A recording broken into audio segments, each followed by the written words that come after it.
এইটো হৈছে হাতে কৰা এটা ডাইনিং টেবুলৰ মেট ছেট এই মেট ছেটটো মই এতিয়া ৰেডি কৰি আছোঁ এঠাইলৈ নিম সেইকাৰণে মই অকণমান ভাজবিলাক কৰি থৈ দিলে ভাজ হৈ থাকে যে ৰেডি কৰিছোঁ এটা গেট টুগেডাৰলৈ যাম যোনে নিমন্ত্ৰণ দিছে তেওঁক মই আজি এইটো উপহাৰ দিম মই নিজ হাতে কৰা বস্তুবোৰ কাৰোবাক দি খুব ভাল লাগে এটা পেকিং কৰি লওঁ তাৰপিছত যাম ওলাই পেলাই আমাৰ এটা গ্ৰুপ গৈ আছোঁ এতিয়া আহি আছে ৰাস্তাত পাইছেহি মই এইকাৰণে ঘৰৰ সমস্ত কাম সামৰি কুটৰি মালিকেইটাক খোৱা বোৱা দি এতিয়া ওলাইছোঁ যাওঁ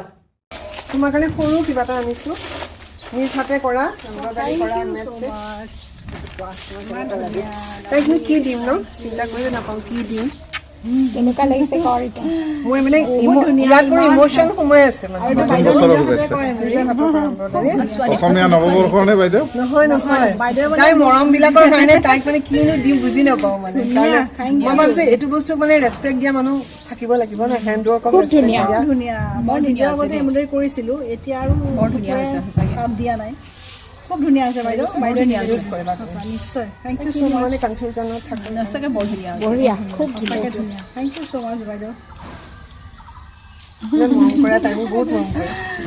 বাইদেউ চবেই ভাল পায় আমিও ভাল পাওঁ নহয় ময়ো আৰু আজি ক'ব নোৱাৰোঁ আচৰিত লাগে মানে